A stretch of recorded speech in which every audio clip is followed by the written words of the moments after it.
Indiana wins the national championship. Who from the SEC could be the next Indiana? Time to get our SEC squad together. You're talking ball with the SEC squad. From Alabama to Tennessee, from Georgia to Oklahoma, from Auburn to Texas, it's the local experts of the Locked On Podcast Network bringing you scoops, breakdowns, and the most comprehensive preview of the upcoming SEC weekend. It's the SEC squad, and we have a seat for you. Hurt feelings and thin skin are prohibited. Squad up, you're part of the SEC squad. And what's up, everybody? Welcome into our SEC Squad show. Sit back, grab your favorite beverage, and join us as we get you ready talking all things SEC. Of course, we're part of the Locked On Podcast Network, now the #1 sports podcast network. Let's welcome in our panel this week. We've got Zach Blackerby from Locked On Auburn. We got Stephen Willis, Locked On Ole Miss. Jimmy Stein from Locked On Bama. John Williams, Locked On Sooners. I'm Chris Gordy, Locked On SEC. And gents, sad day. This is always that first show back where the college football season has officially ended. We have to wait months and months and months into the desert for the college football season to begin again. But Indiana, the national champs, and it's the craziest story because if I said this, if you come to me in a time machine 2 years ago and went, hey, Indiana's going to win a championship of college football, I think you would have said you're clinically insane. But putting it out there, guys, who from the SEC, pick a team, could be the next Indiana? Zach. Well, I mean, if you're just going to lob it up to me, I'll say the Auburn Tigers. No, I mean, I think there's several teams in the SEC that have the situation that Indiana could potentially have with these new coaches coming in. I mean, you look at Auburn, you look at Florida, I'll put LSU in that conversation.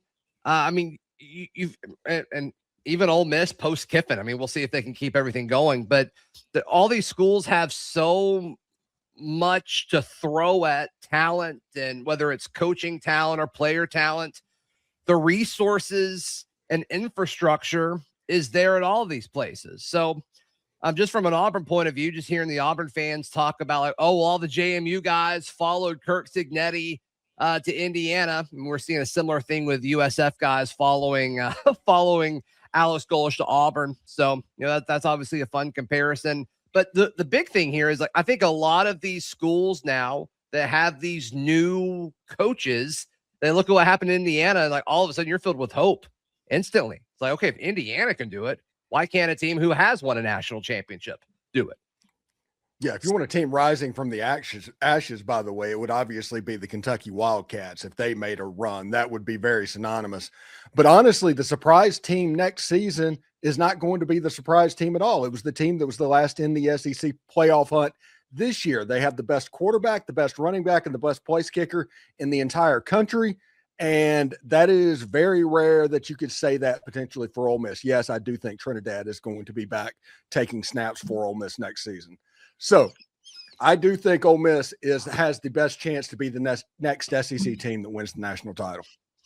Did Tate Sandell, the Lou Groza Award winner, transfer from Oklahoma to Ole Miss, and I just missed it somehow? Hey, I did watch the playoffs, though, John, and I saw Carnero hit a 57, a 58, and a 56-yarder to win. Yeah. That's a good argument. But he wasn't named the best kicker in college football. Yeah, that's because never mind. It's all I think that award lost all credibility. Listen, I don't think Ole Miss applies here in the conversation. If we're talking about a team that comes out of nowhere that you don't expect to be good, Ole Miss to me doesn't apply. If Trinidad is back, they're going to be a top 10, top 5 team in college football. Mm-hmm. So that's not a rags to riches underdog story, sandlot, cool run. But Indiana was in the playoffs last year. Indiana was in the playoffs last year. Okay, but still, 2 years ago, Indiana was what? They were Vanderbilt. Yeah, I would say, I mean, the Even oldest. if you looked at before the 2025 college football season, nobody took Indiana seriously as a college football playoff contender or a national title contender. I would say maybe that does apply to Ole. I mean, prior to what Lane had kind of gotten going there in recent years, I think 5 years ago, you'd have been shocked if you said, I think Ole Miss is a playoff team this year. So I think kind of what Ole Miss has been the last couple of decades, I would again, not as dreadful as what Indiana was by no means, but I think they kind of fit that category. I mean, despite how Lane left, I think Lane left Ole Miss much better than he they're found loaded. Yes. And I don't know if Ole Miss is the same program now as it was prior to that, to John's point. Yeah, I think Lane created Ole Miss into a top-tier SEC program. They have athletes, they have facilities, they have money, they have a plan, they have a coaching staff. Now they have success. I think Lane created, frankly, a new Ole Miss that is a perennial top program. Well, and I think even Pete Golding has proof of concept with playoff wins. Yeah. You know, he's the rare coach that's a brand new head coach that actually has a playoff win to his resume or two, and a win over Georgia. Like, that dude is in a very unique situation to where you look at Brent Venables 4 years ago, a brand new head coach taking over a program that was left in disaster when Lincoln Riley left. Like, Pete Golding actually is in a pretty golden situation. Sorry. I would just say be careful with the transitive property there. Like, we got to see Golding coach a full regular season as a head coach, because I could make an argument and go, well, Lincoln Riley's got playoff wins, so clearly he's going to have great success at USC. He hasn't made the playoffs, but he doesn't. At USC. So, you know, again, we'll see. Time will tell on Golding. Yeah, I just think like is most analogous to Indiana in the SEC. Like, what SEC team, like Steven said, I think Kentucky is the most analogous to Indiana. And under Will Stein, they have attacked the portal. You can almost hear Will Stein saying, "Hey, if Indiana can do it, why can't we?" It's similarly located, a basketball school, but they have money. They have a willingness, I think, and I wouldn't be surprised if Kentucky is really good shortly, or on the other hand, they'll be what Kentucky's always been. But hey, it starts with quarterback, and Kenny Minchie has significant upside. Yeah, I think they're the easiest comparison, because Indiana is a basketball school that has sucked at football for forever. So Kentucky, basketball school that has sucked at football forever. But I would throw Vandy into the mix too. I mean, Clark Lee, we laughed at him July of 2022 at SEC Media Days when he said, "I think Vanderbilt could be the best program in the country." We're going, dude, how about you just say you want to get to 6-6 and win a bowl game? Like, baby steps, right? But coming off a 10-2 season where nobody in the world ever thought Vanderbilt would do that, we're looking at him going, that dude might have been onto something. So, and we'll see how good this quarterback is. That, you know, they got the Jared Curtis, the top quarterback out there. So we'll see as he develops. But I think Vanderbilt could fit that category too. And I don't think we can have this conversation about the conference as a whole with like who can, you know, rise from the ashes without talking about Florida. I mean, I thought Napier was going to work at Florida. I mean, Florida's a sleeping giant. You talk about resources and where they are on the map and all the talent that's in that state. Florida, there's no reason for Florida to be this bad for this long. So can Sumrall be the guy to turn around Florida? It's going to be somebody. They're eventually going to be good again. There's too much at their disposal for them to be bad for forever. So I think John Sumrall could be a guy to turn a program around too. And one team that hasn't been mentioned is South Carolina. Lenora Sellers was built in a lab, like I said last week, to play in Kendall Browell's offense. Yeah, they could certainly be a team that's, you know, if you consider them a team who's never made the playoff, you know, I think that's a team that could certainly, with everything they bring back, Nick Harbor and with the edge rusher and Dylan Stewart and of course Lenora Sellers, who everybody thinks he's going to take that next step. I would also throw Mississippi State in there too. I mean, Jeff Lebby has in the past been a good developer quarterbacks. Again, if Kamario Taylor is awesome, maybe they have a chance to do that. Not next year, but like down the road. It's just going to take time for Lebby and Mississippi State. You know, they're not going to be as quick to the playoff, I don't think, as Indiana was. Now, let's be real though. Indiana had a clearer path. Michigan was down in the 2 years that Indiana rose to this great state of, you know, 16-0 national title. Penn State was down. Like, these aren't the same gauntlets. You know, Indiana didn't have to run through the same kind of schedule that all of these SEC teams that we're talking about have to run through. Mississippi State is going to have to try to overcome Oklahoma, Texas, Alabama, Tennessee, Ole Miss, you know, an Auburn program that's going to be better, a Florida program that's going to be better, you know, a South Carolina program that'll bounce back. I mean, this is a deep, deep conference. So it's going to be really difficult, I think, for any of these teams. Kentucky might have a chance if they've got some big time, big money donor backers that are just throwing a bunch of money at the NIL thing. But a lot is going to ride on Kenny Minchie. Like the thing that has made Indiana so successful is Curt Cignetti is batting 100 or batting 1,000 on his transfer portal quarterback additions. You know, Curtis Rourke was really, really good. Francisco Mendoza was fantastic and a Heisman winner. You cannot strike out on transfer portal quarterbacks like Auburn did. Like, we've seen so many in the conference struggle to find those guys. If you strike out on a transfer portal quarterback, or any quarterback for that matter, a guy you recruit, it's going to set you back. Fernando. And I mean, how much of that is based off Fernando, of like, it's Christmas time. My apologies. As far as like recognizing fit in your system. I mean, nobody had Fernando Mendoza as the top portal quarterback. I mean, he whooped Auburn at Cal. And I remember like looking at that game, like, wow, this Fernando Mendoza guy's good. I had no idea he'd be a Heisman winner and, win a national championship. But I mean, that just goes to show how important fit is in this transfer portal era, when we're so used to and accustomed to looking at, is this guy a 4-star? Is he a 3-star? Whatever. To now in this portal system where like, you can't scout these 4,000 players that are in the portal. We're all just kind of guessing based off of what they did in a previous spot and their production. And it's up to these coaches to kind of shift through all of that and say, hey, I don't care what his production was. I don't care what he was out of high school. This guy fits what we want to do. And some coaches have been better at that than others. Lane Kiffin taking Trinidad Chambers from Ferris State. We all looked at that addition, or at least I did, looked at that. I was like, oh, that's a weird addition, but okay, maybe he'll be a backup. And I mean, to me, he should have been a Heisman finalist for how good he was last year. But that just goes to show you find the right guy to put in the right system, and they can be incredibly dynamic for you. Before we move on, I think we owe it to our buddy John Neighbors to at least put Arkansas in this category, right? If Ryan Silverfield is the right guy, maybe Arkansas one day. I don't see it. Don't see it.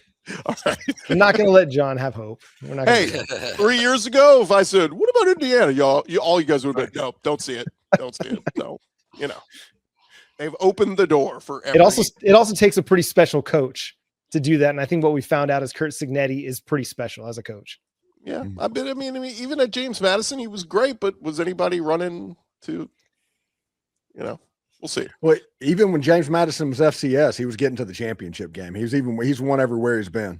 People just aren't chasing 60-something-year-old head coaches in college football. That I think some of it's an age factor. He was a little bit overlooked because he's of an older demographic, and these programs are looking for somebody that they can have for 10, 15, 20 years. It's been pretty rare in the history of college football that a new coach arrives on the scene that captures everyone's imagination, and he's a new name to everybody, and he's 64.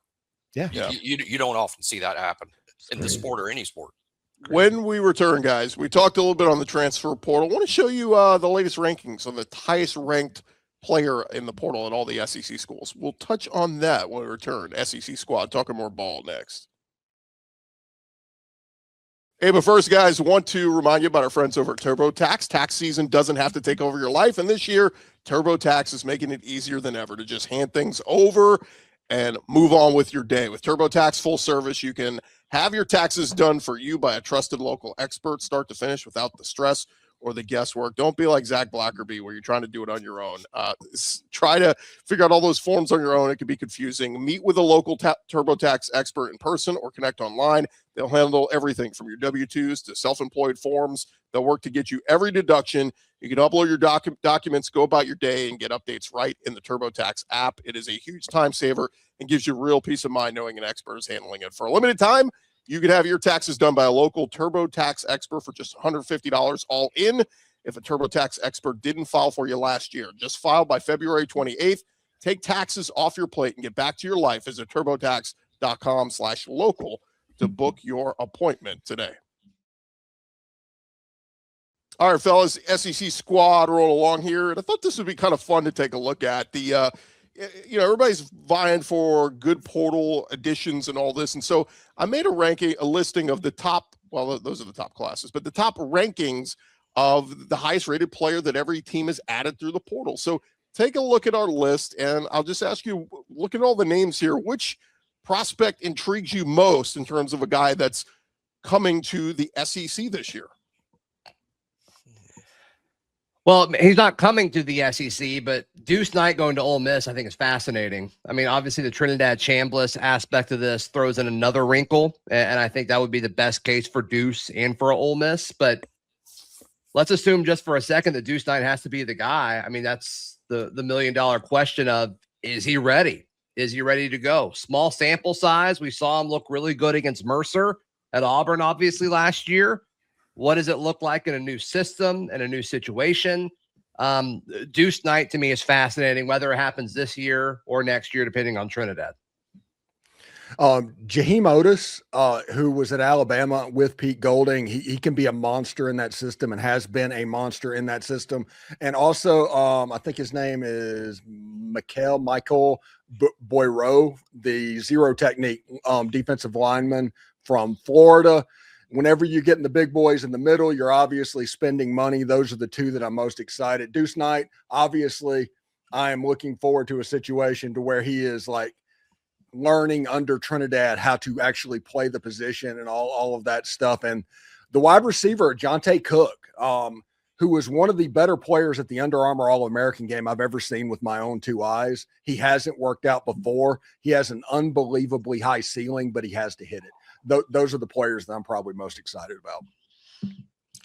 Yeah, for me, it's Austin Simmons at Missouri. I think is really interesting. You know, Missouri had a pretty good quarterback this year before Bo Perbula got hurt, but Austin Simmons was really impressive at Ole Miss. I think Trinidad Chambers and his success sort of overshadowed how impressive Austin Simmons was early before his injury.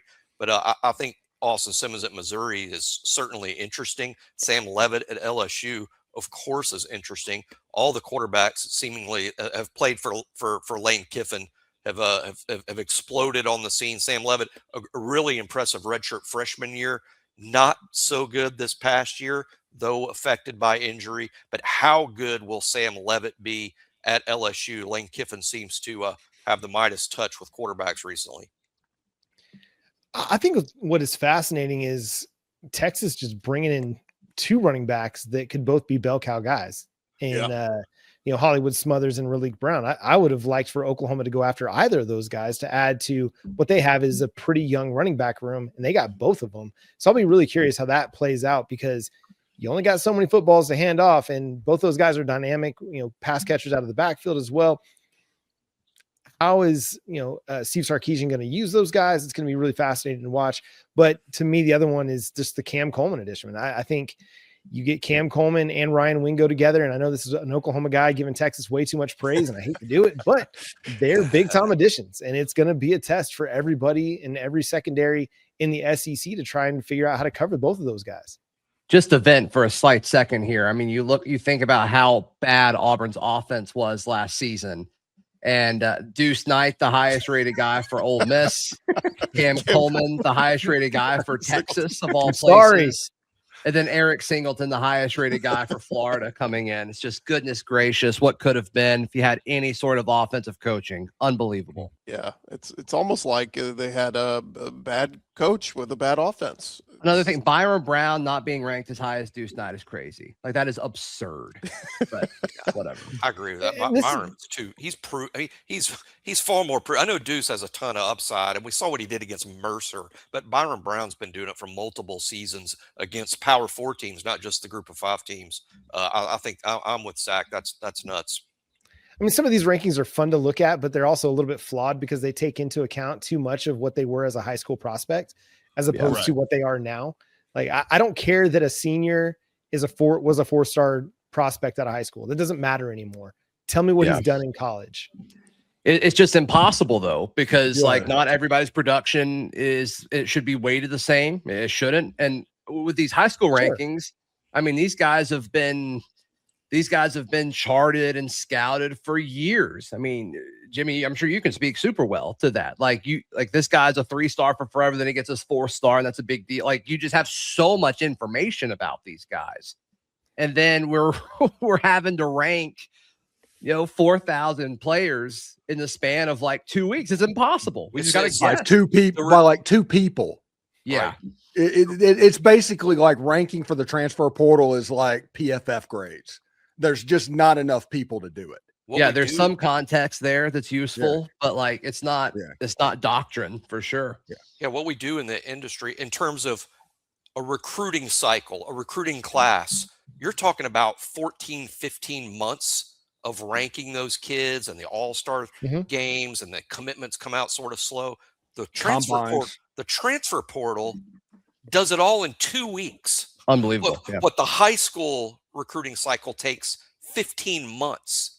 And that's why it's just around the clock news, impossible to rank these guys. It's just so much, so fast. The only other one I'll point out on that list that I really liked, Chaz Coleman going to Tennessee. Jim Knowles taking over as DC at Tennessee. That really intrigues me because there's been the staple that it takes him a little over a year to settle in at a new spot and really get the defense going. But he's bringing a bunch of his guys from Penn State with him. So you got to think there's going to be some continuity there. But really intrigued by that because we know Heupel's always got the offense. We don't even know who their quarterback is right now at Tennessee, but you feel pretty good. The offense is going to be fine. But if the defense gets to like really, really good level, watch out for Tennessee next year.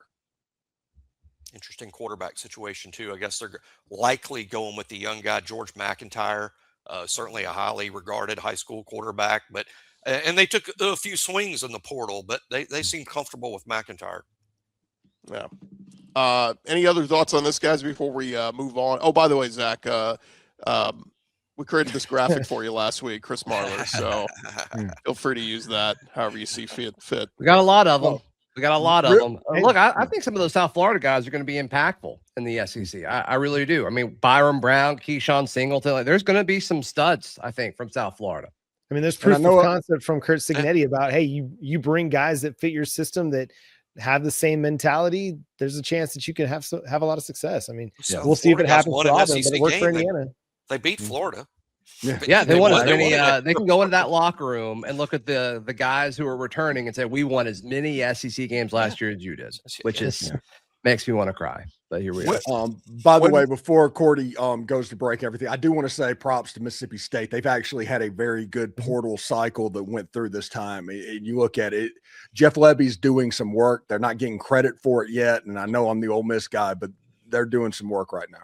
Gordy just picked him up in the SEC last segment. What do you mean? I did not. I mean, Jeff Lebby was key to Oklahoma's portal success and NIL stuff before he left for Mississippi State. So it's no shock to me that he's having success on that front. Yeah, 34th of all college football. I think that's pretty good. Again, these are subjective rankings, but just pretty cool to have every SEC team in the top 40 basically of portal rankings. So tells you where college football is moving now. It ain't all about just recruiting. It's about portal and, hey, do you have the right quarterback? When we return, looking ahead, never too early to look ahead. The folks at On 3, they gave you the way too early top 25 for 2026. We'll touch on that next.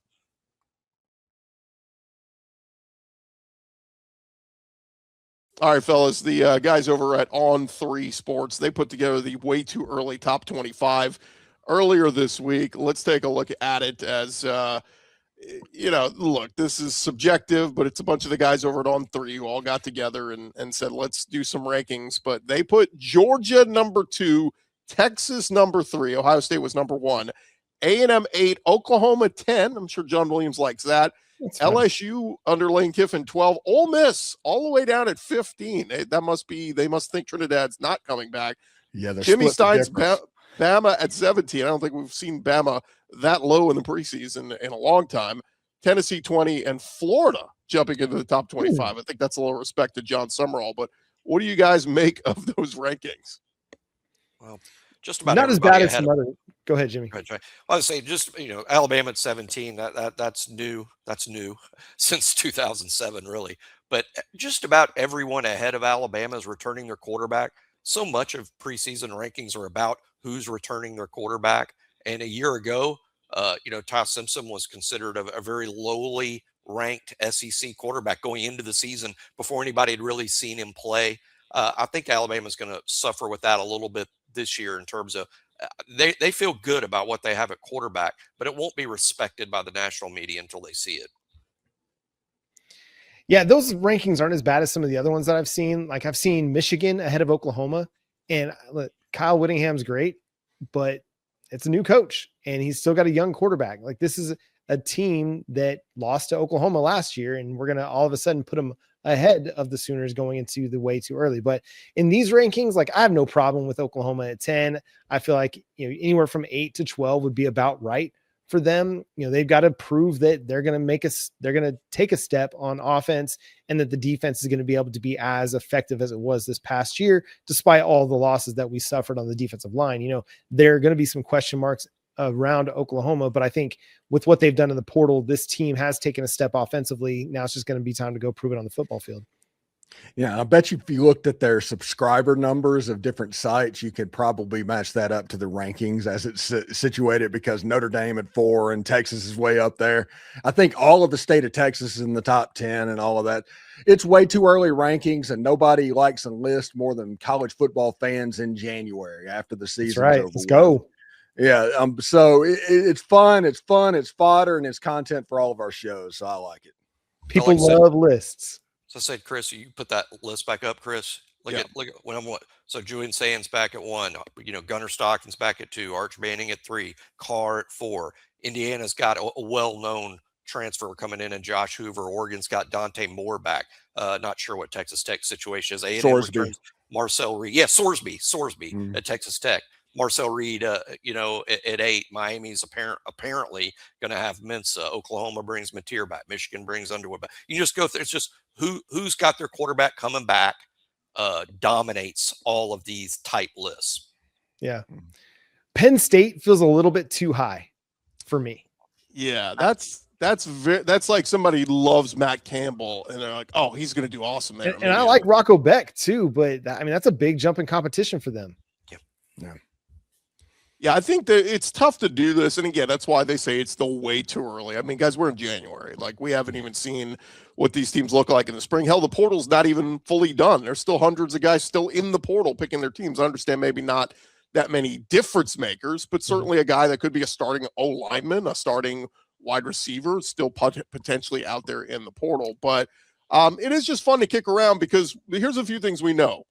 We know Texas is going to get a ton of hype because of Arch Manning returning with adding Cam Coleman, right? Like, Texas is almost a lock to be top 5.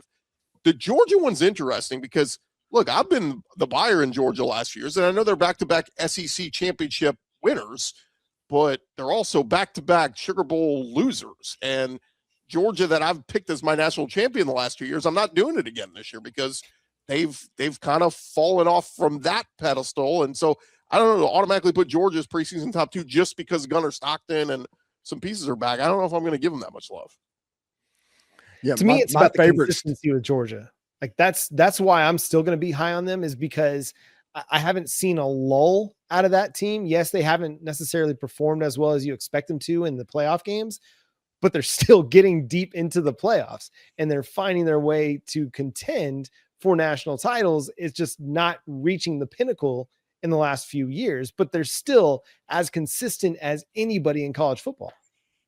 Yeah, absolutely. And I'm curious, looking at this list, this way too early list, the Oklahoma at number 10.